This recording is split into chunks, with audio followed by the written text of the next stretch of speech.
আমাকে গতকালকে দুই দিন আগে একজন আলেম ফোন দিয়ে বলছেন যে ভাই, পুরা বাংলাদেশের 40 থেকে 50 লক্ষ আলেমের নেতৃত্ব কিন্তু আপনার জাতীয় সংসদে দিতে হবে। তার কারণ আমরা যাদেরকে আশা করেছিলাম কোনো না কোনো কারণে, কোনো না কোনো মেকানিজমের কারণে আমাদের বড়রা যারা আছেন তারা অনেকেই এবার জাতীয় সংসদে যেতে, তো সেই ক্ষেত্রে আমাদেরকেই এই গোটা আলেম সমাজের দায়িত্ব ভূমিকা সেই জাতীয় সংসদ থেকে পালন করতে হবে। শুধু তাই নয়, 18 কোটি মানুষের কণ্ঠ হয়ে আমাদেরকে জাতীয় সংসদে কথা বলতে হবে। এজন্য আমরা এখানে এসেছি। আমাদের হক্কানিয়ার মঈন ভাই বলেই ফেললেন যে যারা দুর্দিনে কষ্ট করেছে তারা যেন থাকে, নতুনরা যেন আসে, নতুনরা এসে যেন ফায়দা না নিতে পারে। ভাই, আমি একটা কথা আপনাকে বলে দেই, আমরা ভোট পেয়েছি মাত্র 64,000। এদেশের মানুষ বসবাস ভোটারই ছিল 3,24,000। এজন্য যারা আমাদের সাথে ছিল না তার মানে এটা নয় তাদেরকে আমরা দূরে সরিয়ে দিব। আগামী 5 বছর পরে যেন আমাদের ভোটই পড়ে 2 থেকে 3 লক্ষ, এরকম টার্গেট নিয়ে আমাদের কাজ করতে হবে।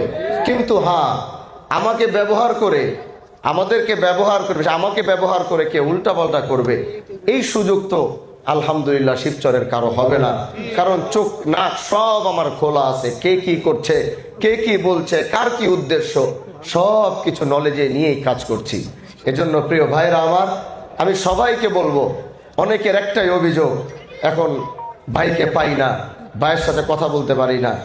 আপনি দেখবেন আমাদের এই নির্বাচনটা শেষ হওয়ার পরে আমার মনে হয় কোনো এমপি সাহেব এইভাবে এতক্ষণ এলাকায় আছে আমার মনে হয় না। আমি এখন থেকে এলাকা থেকেই বের হই নাই, আমি তো এলাকায় থাকি, কিন্তু আমার উচিত ছিল কি মোবাইল টোবাইল বন্ধ কইরা অন্তত কম হলো 3টা দিন মোবাইল টোবাইল সব বন্ধ করে বেড রেস্ট নিয়ে একদম ভালো। কারণ যে পরিশ্রম আমরা করেছি, যেই প্রেশার, শারীরিক মানসিক যে প্রেশার গেছে, নিয়ম ছিল কি ইলেকশনটার পরে অন্তত কম হলো 3টা দিন মোবাইল বন্ধ কইরা নিজের শরীরটাকে ফিট রাখার জন্য, ঠিক রাখার জন্য একটা বিশ্রাম তো প্রয়োজন ছিল। আমি হানজালা নির্বাচনের আগেও যে পরিশ্রমের সাথে ছিলাম, নির্বাচনের পরেও আমার একই অবস্থা। আমি এখন পর্যন্ত কোনো বিশ্রাম আমি নিতে পারি নাই ভাই।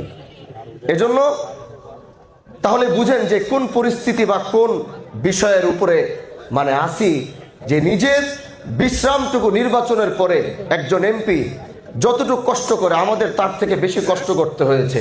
আমাদের 24 ঘন্টা মাঠে থাকতে হয়েছে, কারণ আমাদের নির্বাচনী সময় ছিল কম। এই সব কিছু করার পরেও এখনো বিশ্রাম নিতে পারি নাই, কারণ আমরা এমপি হয়েছি জনগণের সেবা দেওয়ার জন্যে, জনগণের সাথে মিশে থাকার জন্যে। এজন্য কেউ যদি এরকম কষ্ট পান যে ভাইকে পাই না, ভাইয়ের সাথে কথা বলতে পারি না, তাহলে আমি আপনার কাছে আন্তরিকভাবে ক্ষমা প্রার্থী যে আমি হয়তো সেই সময়টা আমি আপনাকে দিয়ে উঠতে পারছি না।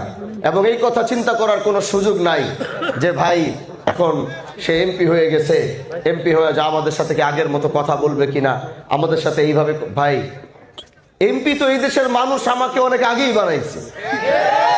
এখন শুধু খাতা কলমে তারা আমাকে রাষ্ট্রীয়ভাবে এটাকে, আমি যখন 5 আগস্টের পরে আসছে এই কথাটা আমি আমার বিগত দিনের বক্তব্যে বলেছি যে আমি এমপি হওয়ার আগে শিবচরের মানুষ এমপি পদমর্যাদার আসনে তারা আমাকে বসিয়েছে। এখানে এত বড় কিছু না। যেদিন বাংলাদেশের প্রাইম মিনিস্টার হব, যেদিন বাংলাদেশের প্রেসিডেন্ট হব, ওই দিন বলতে পারবেন যে না ঠিক আছে এখন আমরা একটা পর্যায়ে গেছি। কিন্তু বাংলাদেশের প্রাইম মিনিস্টার আর প্রেসিডেন্ট না হয়ে হাজী শরীয়তুল্লাহর বংশের সন্তান একটা সামান্য এমপি, এটা বড় কিছু না। আমাদের প্ল্যান অনেক বড় ইনশাআল্লাহ। এই রক্ত ভারতবর্ষের নেতৃত্ব দিয়েছে, আবারও বলছি ইনশাআল্লাহ হাজী শরীয়তুল্লাহর এই রক্ত গোটা বাংলাদেশের নেতৃত্ব দিবে একদিন ইনশাআল্লাহ। তো আমরা সেই প্ল্যান করি, আমরা সেই পর্যন্ত চিন্তা করি। শুধু আল্লাহ পাকের রহমত আর আপনাদের সহযোগিতা, ভালোবাসা, যদি হানজালা বেঁচে থাকে, যদি আপনারা যেভাবে হানজালাকে ভালোবাসছেন, এই ভালোবাসা দিয়ে সক্রিয়ভাবে ঐক্যবদ্ধতার সাথে যে কাজ আমরা শুরু করেছি, অলরেডি এই শিবচরের নাম গোটা বাংলাদেশে ছড়িয়ে পড়েছে। খেয়াল করেছেন আপনারা এটা?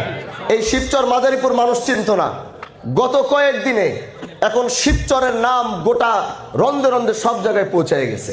আল্লাহ আমাদেরকে একসাথে নেক হয়ে কাজ করার তৌফিক দান করুক। সময়ের কারণে মনের অনেক কথা বক্তব্য দিতে পারি নাই। যারা এসেছেন, কষ্ট করেছেন, সবাইকে আন্তরিক মোবারকবাদ জানাচ্ছি। হায়াতে বাঁচলে আবার দেখা হবে, আরো বড় বড় প্রোগ্রাম করে সবার সাথে মত বিনিময় হবে।